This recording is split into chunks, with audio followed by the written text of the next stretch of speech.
Okay, so review video over our Absolutism in Eastern and Western unit. So we had left off where I left teaching with Louis the 13th dying and you getting Louis the 14th, who will become known as the Sun King and the quintessential absolute ruler in European history, which means that he personifies absolutism the most.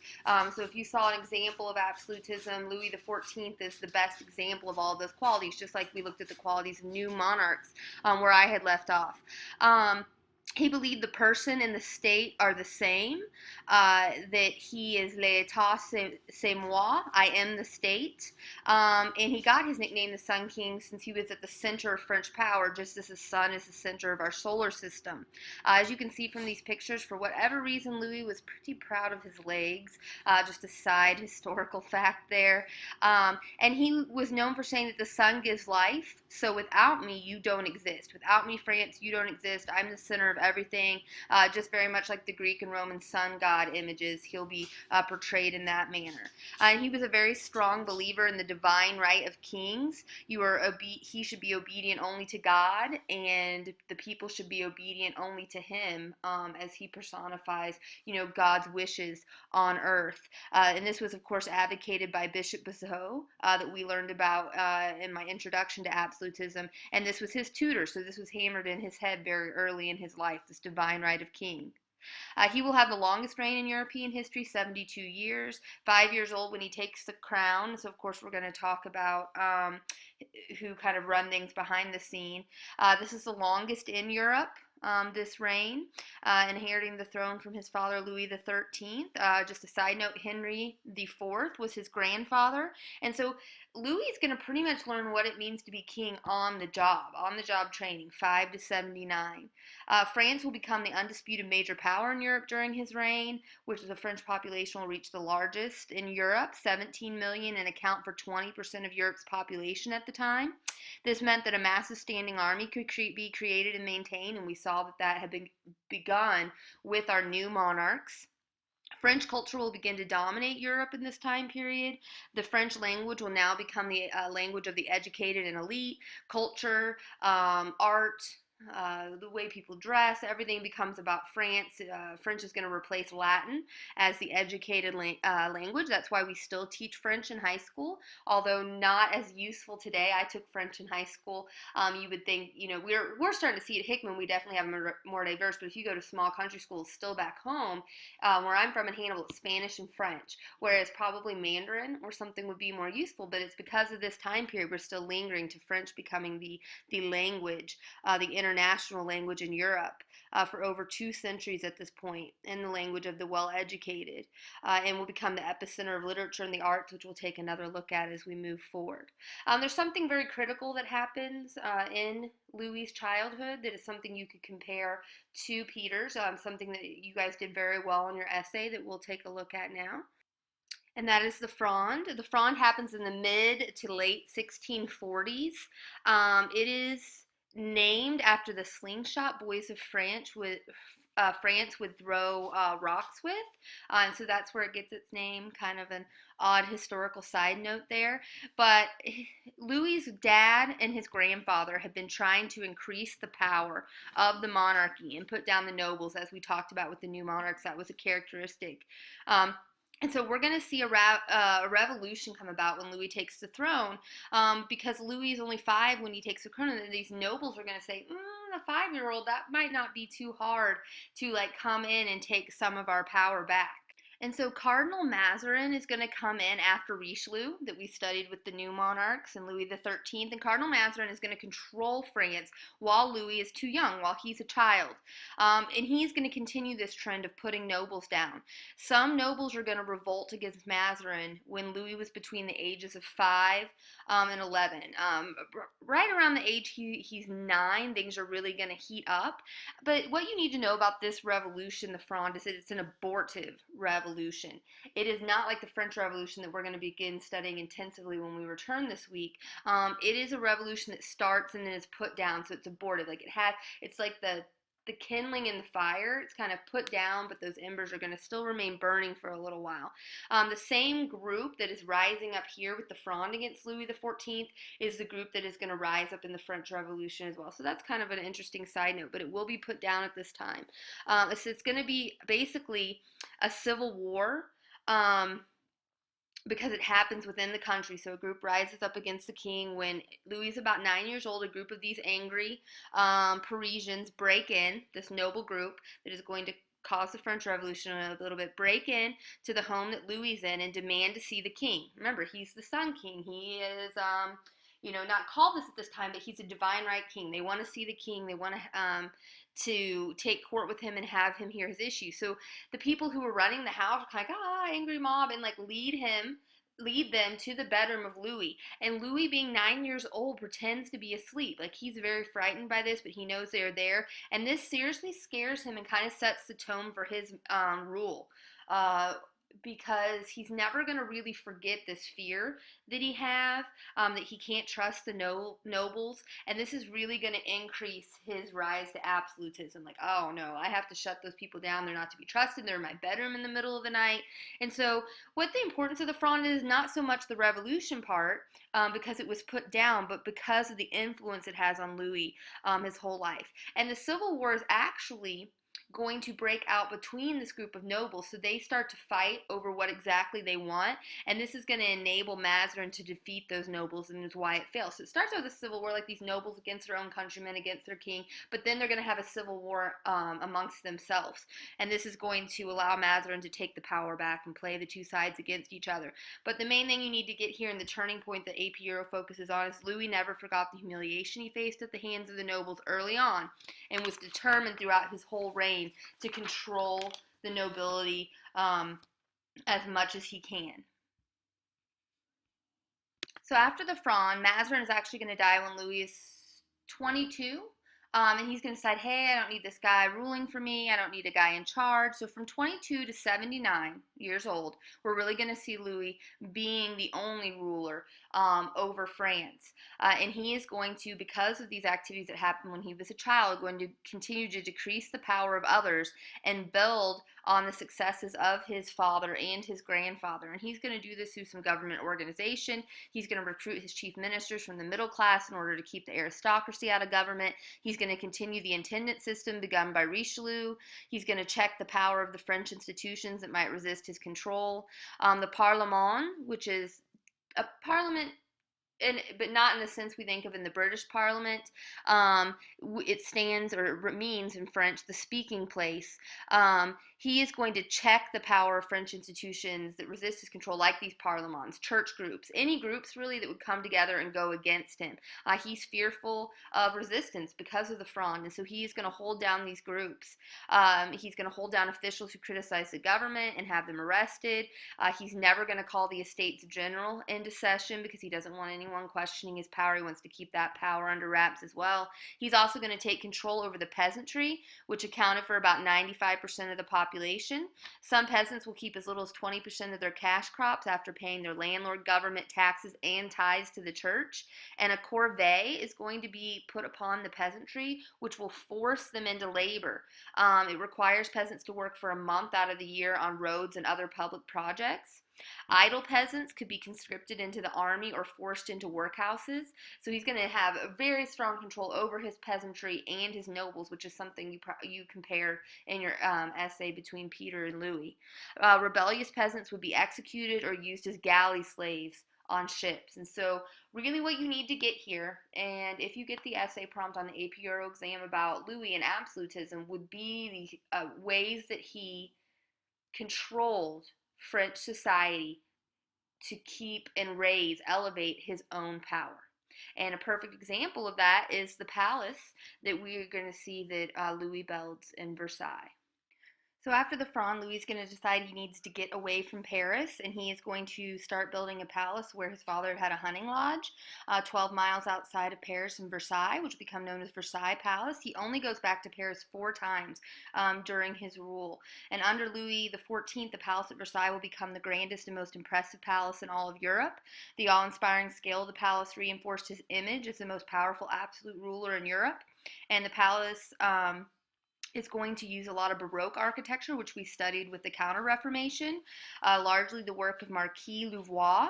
The gardens were designed by Louvois and should make you feel in awe of Louis XIV. That was the purpose. Just like Baroque art and the Counter-Reformation, it made you be in awe of the church, of the Catholic Church, like the ecstasy of Saint Teresa. The palace is supposed to remind you of the grandeur of Louis and all that he held as a king. The cost of maintaining Versailles will cost about 60% of all royal revenues. So think about that, holding down the nobility and the peasantry, and all of the power that Versailles will hold signifies the power of Louis. The facade was about 1/3 of a mile long, and 1,400 fountains will adorn the grounds. And the royal court will grow from about 600 people when the king had lived in Paris to about 10,000 people at Versailles. It encompassed 2,000 acres, and the Versailles Palace will become, in effect, a pleasure prison for the French nobility. So it is actually another way for Louis to hold down the nobility. It really kept the nobles under control because they had to live in Versailles. They had to serve him there. And he keeps them really, in his mind, occupied with all of these court things in Pleasure Palace, meaning there were these elaborate ceremonies, these elaborate parties, and they really started to not have any say in the government, but felt like they wanted to be very close to the king, get to participate in all of this grandeur. So he's going to gain absolute control over the nobility through the use of Versailles and having 10,000 people at court. He was fearful of noble intrigue, and he required nobles to live at the palace for several months each year in order to keep an eye on them, and entertains them with numerous recreational activities such as tournaments, hunts, and concerts. Elaborate theatrical performances include the works of Racine and Moliere, elaborate ceremonies to wake him in the morning, and to have the honor of putting his shoes on his feet. Just exercise the fact that they were willing to do anything for the king, so he's keeping them distracted from wanting to have a part in government. And so more than just a beautiful palace and a symbol of his power, it is also a way that he exerts his power.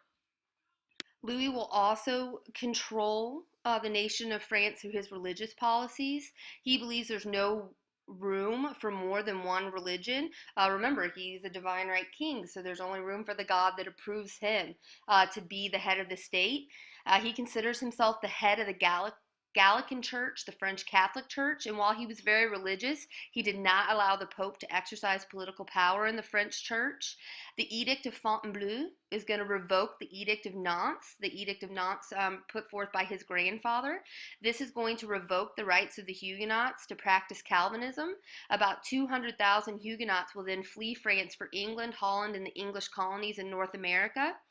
The Huguenots will later give major support of the Enlightenment that we are going to talk about this week and its ideas of religious toleration. Just like the Inquisition in Spain, however, it is going to hurt the French economy by kicking out these Huguenots and their Calvinistic work ethic, just like Spain had been hurt by losing the Moors and Jews. And so we'll see that as we move forward. Louis is also, however, going to support the Jesuits in cracking down on Jansenists, who are Catholics who held some Calvinist ideas, which means they were both Catholic and Calvinist, which is a very odd combination, meaning like you can be chosen by God, but you can choose to not take that salvation. So kind of odd, but he is going to crack down on that as well. And so another form of Louis' control. Louis is also going to control the economy through mercantilism.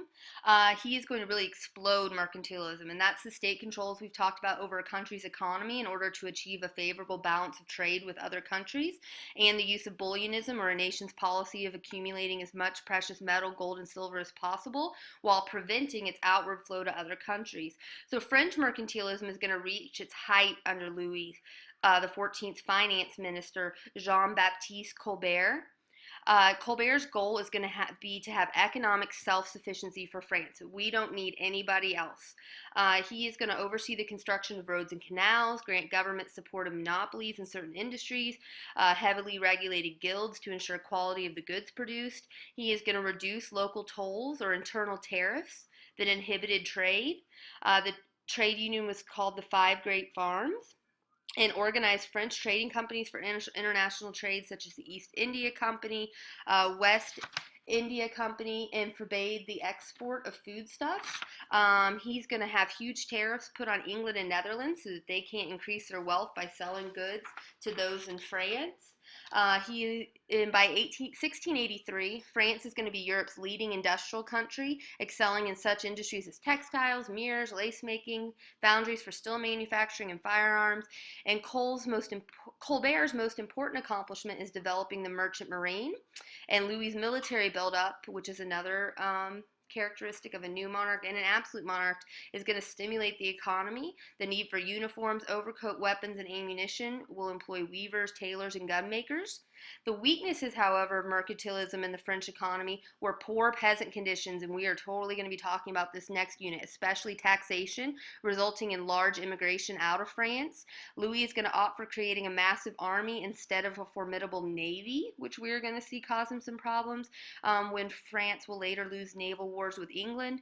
And war in later years of Louis's reign is going to nullify Colbert's gains. So the wars of Louis XIV, as Group 4 talked about, I'm going to talk about next. And talk about the negative effects this had on Louis's reign. Louis was at war for 2/3 of his reign, and remember, it's the longest reign in Europe, and so that's going to be very significant. So the wars of Louis XIV coming up now. So that is an overview and review of Group 1's presentation. Now I'll do study materials for Group 4's presentation, and then I'll move into Eastern Europe. Okay, so the Wars of Louis XIV, as Group 4 had covered. This is going to mark a trend kind of in European history at this time, where wars were initially successful but eventually become economically ruinous, just as we have seen with some other nations. So we'll start out a success for France and then end up in some ruin for France. The country at first was able to dominate in politics, and France had developed the professional modern army, greatest army that had ever existed at this time, and it's perhaps the first time in modern European history that one country was able to dominate militarily and politically. A balance of power system is going to emerge in response to the threat posed by Louis. Because he has all this power politically and militarily, the rest of Europe is going to go, I think that's too much for one guy. No one country would be allowed to dominate the continent, since a coalition of other countries would rally against a threatening power. And this is a trend that we are going to see through up to World War I, through World War I, into World War II, is this fear of one nation having too much power in Europe. The Dutch stadtholder, William of Orange, who later becomes King of England, William III, was the most important figure in thwarting Louis's expansionism. He is our number one guy, and standing up to Louis and saying, no, that's too much, you have too much power. And this is where we get into some cause and effect, which AP Euro old white guys love. So the wars of Louis start with the War of Devolution, or the First Dutch War, 1667 to 1668. The cause of this war is Louis wants to expand. He's an expansionist. And wanting to expand, Louis XIV is going to invade the Spanish Netherlands, what we know as Belgium, without declaring war. And this is going to create the Treaty of Aix-la-Chapelle, where Louis received 12 fortified towns on the border of the Spanish Netherlands, but will have to give up the French Comte, or Burgundy. Louis, being this great power, isn't used to being disappointed like that. So while he gains these fortified towns on the Spanish Netherlands, giving up the French Comte or Burgundy is going to leave Louis frustrated because he didn't get everything he wanted, which is going to lead to the Second Dutch War, 1672 to 1678, where Louis will again invade the southern Netherlands as revenge for Dutch opposition in the previous war. And this will end in the Peace of Nijmegen in 1678 to 79, and will represent the furthest limit to expansion of Louis XIV. He gets the most stuff he'll ever get in the Second Dutch War. France is going to take the French Comté, the land between France and Netherlands, from Spain, and gain some Flemish towns and take Alsace. This brings the French all the way up to Switzerland, and they want to take Strasbourg, a city-state, but there's going to be an uproar in the 300 autonomous German states. And there's really not anyone to go against him because they're all autonomous. And because of this, we're really going to see this leading into the largest of these wars of Louis. Because of his success in the Second Dutch War and taking the largest amount that he's had, he's going to keep moving on. But he has stirred up all of this, like, we got to stop France. And so in the War of the League of Augsburg, 1688 to 1697, Louis launches yet another invasion of the Spanish Netherlands in 1683. So this is the third one. In response to this, because they see that Louis is not going to stop, and because of their lack of success in the Second Dutch War, the League of Augsburg is going to form in 1686. It will include the Holy Roman Empire, Spain, Sweden, Bavaria, Saxony, and the Dutch Republic, and it is going to demonstrate this emergence of the balance of power, or trying to keep one nation from having too much power in Europe. William of Orange, now King of England, or William III, will bring England in against France in 1688, and this is going to begin a period of Anglo-English versus French military rivalry that will last until Napoleon's defeat in 1815, which we will get to right before Christmas. This could be viewed as the Second Hundred Years' War, 1689 to 1815, between France and England. And the war is going to end up with the status quo prior to the war. So what that means is we're going to go back to the Second Dutch War, where France remained in control of Alsace and the city of Strasbourg in Lorraine. And so we'll see that Louis gains no more, but what is the important effect here is that the League of Augsburg was formed to check the power of a single nation in Europe. And so what we really have to address now is what's going to happen to Spain because of Louis's attacks on the Spanish Netherlands. And we've already discussed Spain's golden age has come to an end and losing the Netherlands. We need to talk about the War of Spanish Succession as it has to do with Louis. And so back to some cause and effect here. The cause of this War of Spanish Succession, 1701 to 1713, is that the will of Charles II, the Habsburg king who we've talked about with the long tongue and drooling and impotent, is going to give all the Spanish territories to the grandson of Louis XIV. Louis XIV has been married to one of Charles II's sisters, and the other sister is married to the Holy Roman Emperor, and both of them thought that they should get the Spanish territory. But however Louis XIV grandson does this, he gets the Habsburg king Charles II.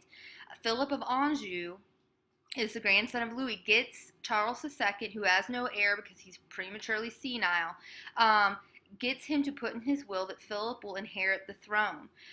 This would leave the Bourbons, or the Louis's family, in total control, because Philip of Anjou is also going to have right to the throne of Spain and France then, because he is the heir of Louis XIV. So the European powers are going to fear that Louis would consolidate the thrones of France and Spain, thus creating a monster power that would upset this balance of power, which is the reason that they formed the War of the League, or formed the League of Augsburg. Now, the League of Augsburg is going to turn into the Grand Alliance, and it's going to emerge in 1701 in opposition to France.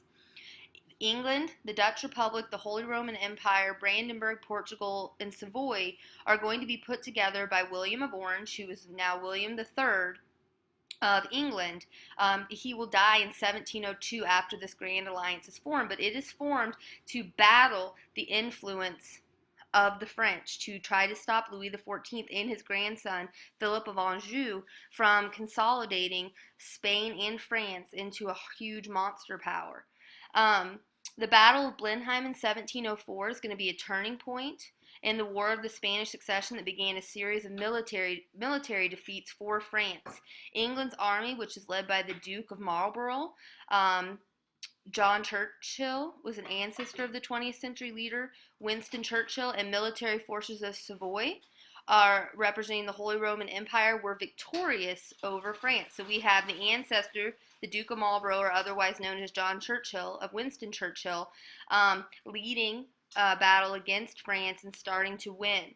This is going to result, because of this victory of the Battle of Blenheim, in the Treaty of Utrecht.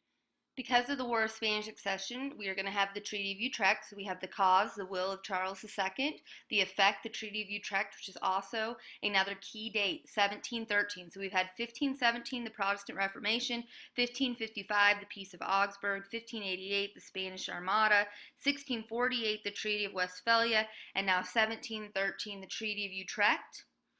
This is the most important treaty between the Treaty of Westphalia and the Treaty of Paris of 1763 that we're getting ready to come up upon. And this is important because it maintains the balance of power in Europe.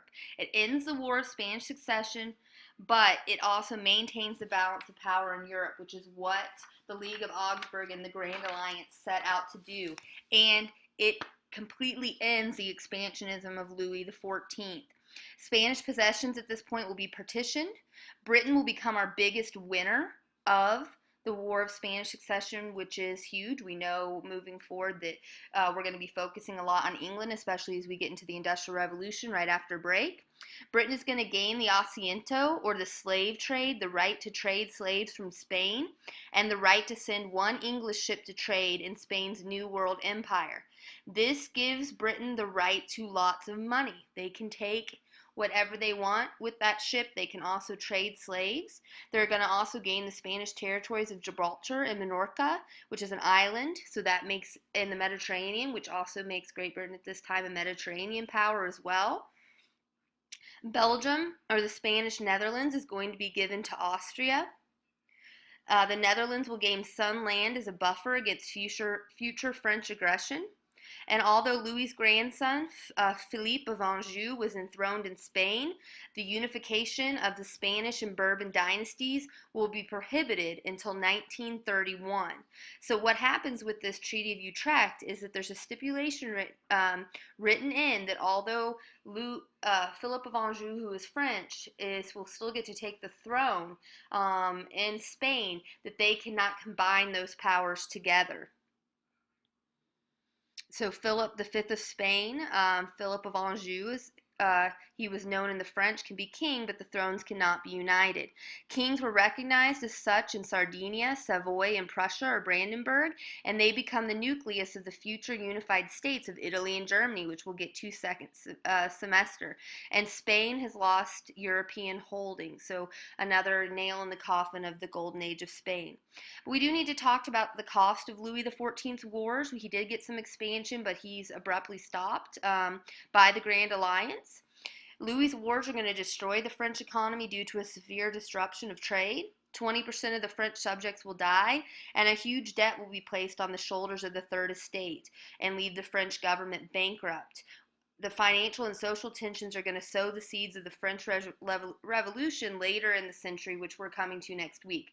So really you need to know the causes here in the French War of Louis XIV, which were expansionism and the great mercantilism and bullionism that were in place, but mainly the effects that are going to lead us into this revolutionary stage. And then again, you need to know that the decline of the Spanish Empire was a direct result of the Wars of Spanish Succession, as well as inefficient rulership of Charles II, loss of trade for Spain because of Britain getting to step in with the Treaty of Utrecht, the Price Revolution hurting Spain, the defeat of the Spanish Armada in 1588, and then the Treaty of Pyrenees marks the end of the Spain as a great power because war between Spain and France continued for 11 years after the end of the 30 Years' War. Spain lost parts of the Spanish Netherlands and territory in northern Spain to France in the War of Spanish Succession. And so we see that we've put a nail in the coffin. Final one for Spain. We've seen the rise of England. We've seen the rise and now fall because of Louis XIV's wars of France. And now just a quick overview. Group 4 and Group 1 touched a little bit on the Baroque, which we took care of in the unit of the Protestant Reformation and Counter-Reformation, but just want to hit on it as it has to deal with absolutism.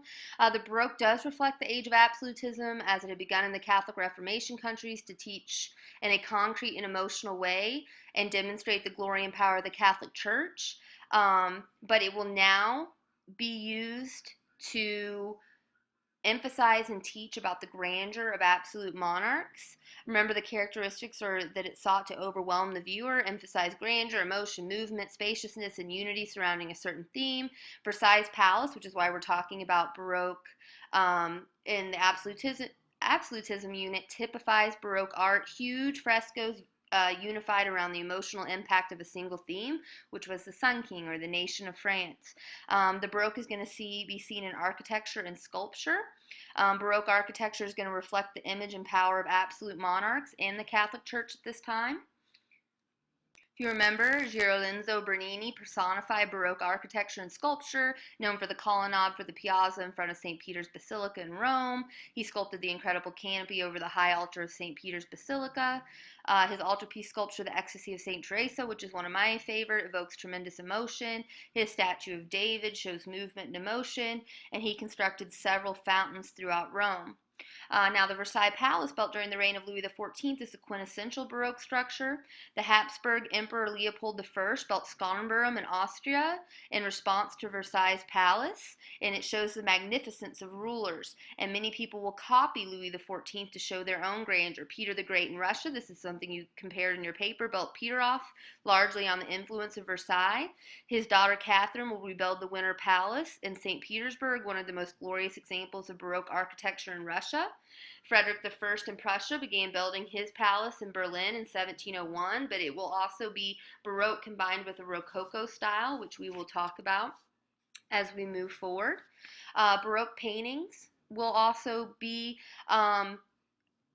geared towards absolutism in this time period, showing a strong sense of emotion and movement, stress broad areas of light and shadow rather than on linear arrangements of the high Renaissance.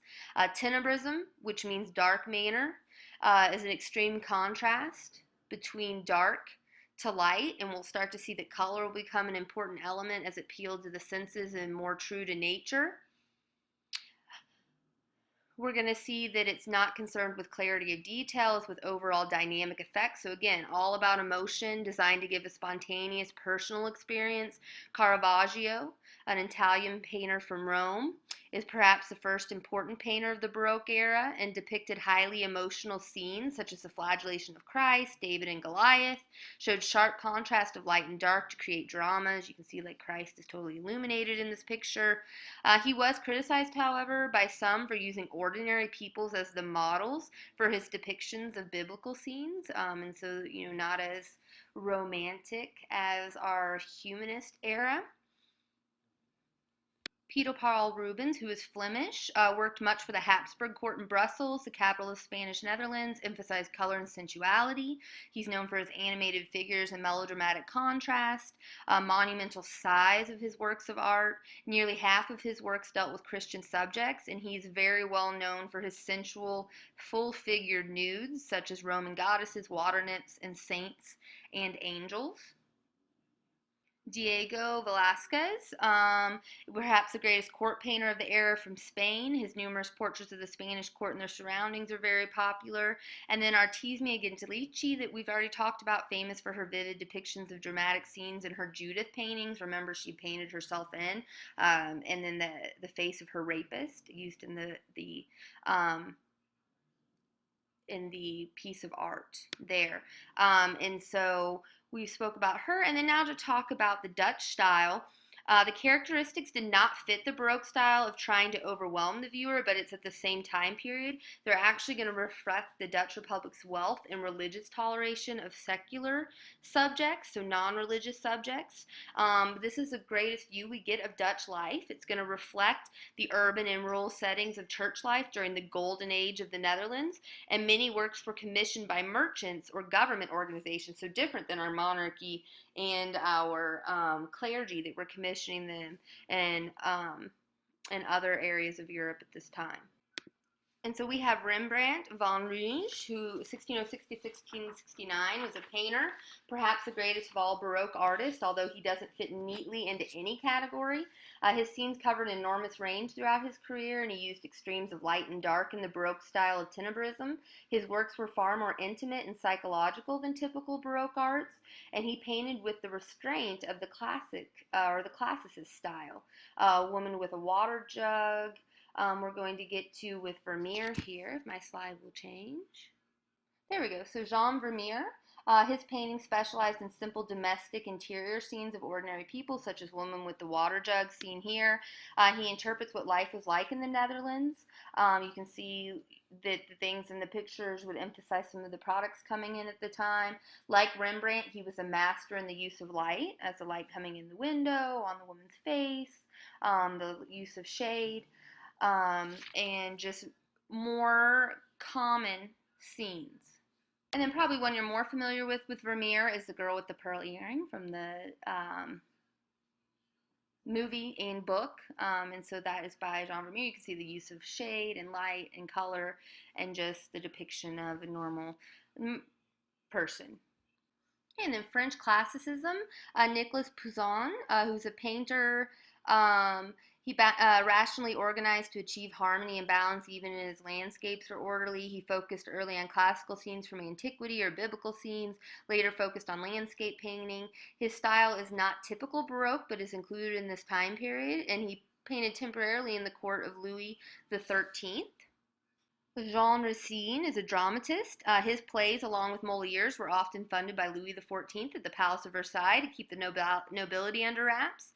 His plays were written in the classical style, meaning that he stuck to the adherence to the three unities. He wrote some of the most intense emotional works for the stage at this time, so he along with Molière are important at the Palace of Versailles. Molière is going to focus his plays most often on social struggles. He made fun of the aristocracy or upper bourgeoisie and high church officials, which fit perfectly in the kind of themes that Louis XIV would have wanted at Versailles, and so important to this French classicism Baroque era. And then along with that, we have to talk just a little bit about Baroque music because we're coming up to the 18th century, where we are going to come back to Amadeus, finishing the movie on Monday. So the characteristics of Baroque music: belief that the text should dominate the music, the lyrics and libretto were most important. Baroque composers developed the modern system of major-minor tonalities. Dissonance was used much more freely than during the Renaissance. Claudio Monteverdi developed the opera and the modern orchestra. Bach is going to be one of the greatest of the Baroque composers. He often wrote dense and polyphonic structures in contrast to the later balance and restraint of the classical period. Mozart and Haydn, which we're going to get to right when we get back next week. He wrote in a variety of genres, both choral and instrumental, for a variety of instruments, and he was extremely prolific. And then you have Handel, who, like Bach, wrote in a variety of genres, and his masterpiece is Horatio, the Messiah. And so this is just an overview, a review, and touching on some of the things that we touched on in previous units, but a reminder as we're moving towards our comprehensive final for this unit. So that takes care of absolutism in the Baroque in Western Europe, and now I will start the review video for absolutism and the rise of Prussia, Austria, and Prussia in the next video for Eastern Europe.